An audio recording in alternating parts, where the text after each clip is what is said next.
Marketing research is a process used by businesses to collect, analyze, and interpret information used to make sound business decisions and successfully manage the business. In other words, it links the consumer to the marketer by providing information that can be used in making marketing decisions, i.e. B2C or B2B.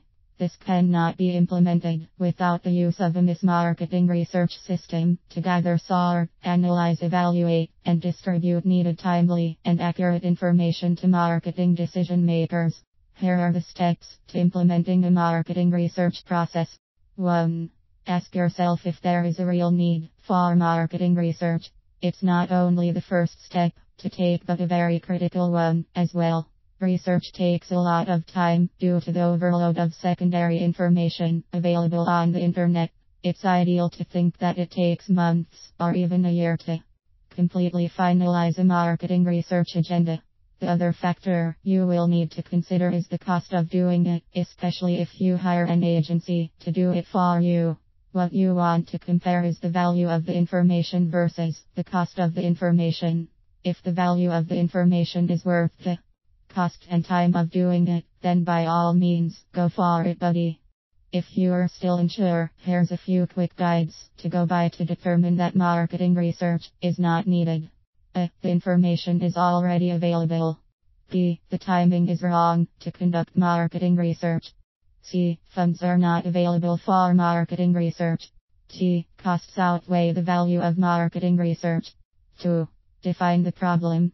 This is the most important step, assuming you've decided to do marketing research.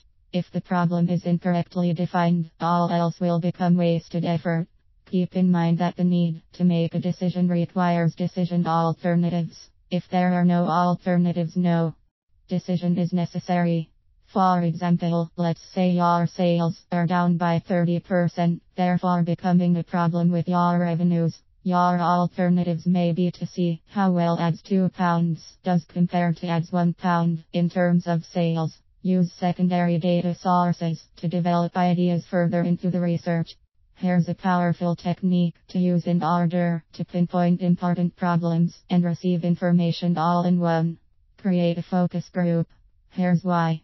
It generates fresh ideas. B. Allow clients to observe their participants.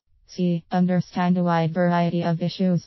D. Allow easy access to special respondent groups. 3. Establish objectives. Research objectives, when stated effectively, can provide the information needed to solve the problem you have from step 2. All of your objectives should be what you want to study in your market research, and specific as possible. Here's a quick checklist of what to include in each and every objective. A. Specify from whom information is to be gathered. B. Specify what information is needed. C. Specify the unit of measurement used to gather information. D. Use the respondent's reference to reword the question. 4. Determine research design. There are 5 different designs you can choose from to get the information you need, such as descriptive, exploratory, causal, and diagnostic research. Descriptive research describes market variables. Exploratory research allows you to get information in an unstructured way. Causal studies is to try to reveal what factors cause some event to happen. Diagnostic research focuses on the sources of satisfaction and dissatisfaction. 5. Choose method of assessing data. Secondary data is more easy to access than primary data, such as online surveys. However, if you are into the traditional way of doing data collection, i.e. telephone, mail, F2F, they all still have a place in marketing research.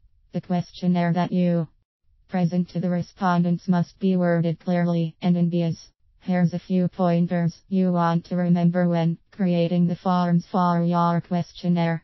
Use nominal, ordinal interval Likert, interval SD, interval Stapel, and ratio measurements.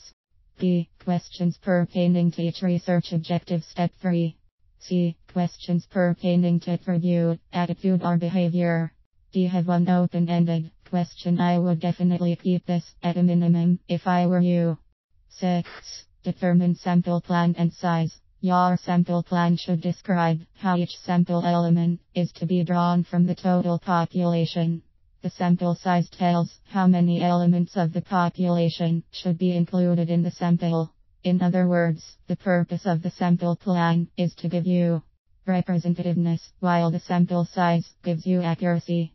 Here's a small but important task to take to prevent or minimize non-sampling errors from occurring. Validate your participants by recontacting. 7. Analyze and report the data. It's always good to go back and run tests on the information. You have to screen out errors that may occur. Once you have all that you need for the research pie charts, bar graphs, statistics survey, etc., you want to be sure to create a report of it. Carefully present the research report in a way that communicates the results clearly yet accurately to the client.